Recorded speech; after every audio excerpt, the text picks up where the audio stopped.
சிவகங்கை மாவட்டம் திருப்புவனம்புதூர் கிருஷ்ணன் கோவில் தெருவில் வசித்து வருவது தான் அங்குச்சாமி மற்றும் ராமலட்சுமி தம்பதியினர். இவங்களுக்கு பார்த்திங்கன்னா 3 பெண் குழந்தைகள். முதலாவது பெண்ணுக்கு பார்த்திங்கன்னா கடந்த 2 வருஷத்துக்கு முன்னாடி திருமணம் பண்ணி வச்சுருக்காங்க. அவரோட கணவர் பார்த்திங்கன்னா கடந்த 1 வருஷத்துக்கு முன்னாடி வாகன விபத்தில் இறந்துறாரு. ஒரு குழந்தையும் இருக்குது. இவங்களும் மற்ற 2 குழந்தைகள் பார்த்திங்கன்னா அதில் ஒருத்தவங்க 10வது படிச்சுக்கிட்டு இருக்காங்க, ஒருத்தவங்க 7வது படிச்சுக்கிட்டு இருக்காங்க.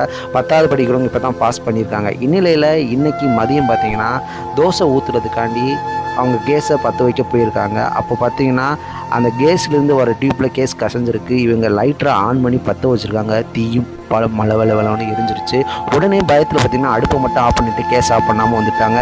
அந்த தீ வீடு ஃபுல்லாக எரிஞ்சிருச்சு. அந்த ஓட்டு வீடு தீயில கருகி நாசமாக போச்சு. பக்கத்தில் இருக்கவங்க என்ன தான் போராடி அணைச்சிட்டு தீயணைப்பு துறைக்கு தகவல் கொடுத்துருக்காங்க. தீயணைப்பு துறையினர் அங்கே வந்து தீயை அணைச்சிருக்காங்க. இல்லை என்ன ஒரு துயரமான சம்பவம்னா, அந்த முதல் பெண்ணான விதவை பெண்ணுக்கு வந்து மறுமணம் செய்வதற்காக வருகிற ஜூன் 6ஆம் தேதி குறிச்சிருக்காங்க.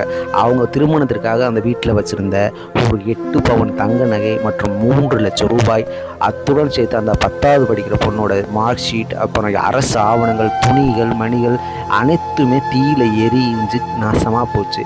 நாங்கள் கஷ்டப்பட்டு சேர்த்து வச்ச பணம் எல்லாமே தீயில கருகி நாசமாக போச்சு. அதை பார்த்து அந்த 3 பெண்களும் கதறி அழுகிறாங்க. எங்களுக்கு இருக்க இடம் இல்லை, எங்கே போகிறேன்னு தெரியாமல் அழுகிறாங்க. வேலைக்கு போன பெற்றோரும் இது வரைக்கும் வரலை. இதை பார்க்கும்போதே நெஞ்சை உழுக்கிற விதமாக இருந்துச்சு. அவங்க பார்த்திங்கன்னா எங்களுக்கு எதுவுமே இல்லை, அரசு எப்படியாச்சும் உதவணும், எங்கள் அக்காவுக்கு எப்படியாச்சும் கல்யாணம் நடக்கணும் என்று கண்ணீரை வடிக்கிறாங்க. இதை பார்க்குறதே நெஞ்சை உழுக்கிற விதமாக இருந்துச்சு. இவங்களுக்கு அரசு உதவ வேண்டும் என்று நம்மளும் கோரிக்கை வைக்கிறோம். இவங்களுக்கு அரசு உதவாதா என்று பொறுத்திருந்து தான் பார்க்க வேண்டும். இதை பற்றி நீங்கள் என்ன நினைக்கிறீங்கன்னு கமெண்ட்டில் சொல்லுங்கள். மீண்டும் அடுத்த பதிவில் சந்திக்கலாம்.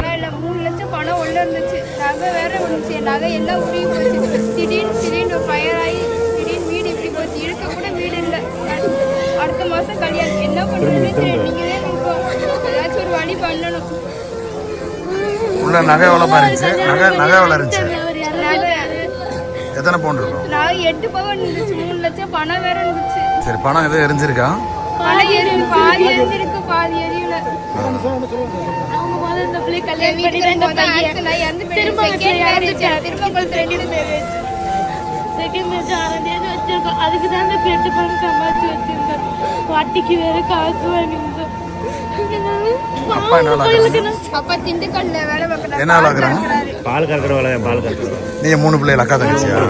எனக்கு ஒரு பிள்ளை. அந்த முதல் அம்மையே இப்ப இந்த கார்பன்ஸ்ல வேலை பார்க்கறாங்க. அம்மா முடியாது வாங்கி எடுப்பாங்க. அது வேற ப்ராப்ளம். எப்படி ஆச்சு? தீ விபத்து எப்படி ஆச்சு? என்ன நடந்துச்சு? திடீர்னு சிலிண்டர் ஃபயர் ஆயிடுச்சு. இல்ல, அதே வீட்ல என்ன சமைச்சிட்டு இருந்தீங்க? என்ன செஞ்சீங்க? ஆம்லெட் ஊத்தி டீல வைக்க அப்படியே. ஓ, மேல புடிச்சிருச்சு, கட்டையில புடிச்சிருச்சு. சிலிண்டர்ல இருந்து ஃபயர் வந்துச்சு. இங்க பார்த்தா ஒரு ஆள் படி அது ஜொர மாதிரி சொல்லட்டா. தோசைக்கல்ல வச்சு அடுப்ப பெருகா வச்சுட்டு வந்துட்டோம். ஹை ஃப்ளேம்ல அதை அப்படியே தட்டில புடிச்சு அப்படியே சிலிண்டர்ல புடிச்சிருச்சு.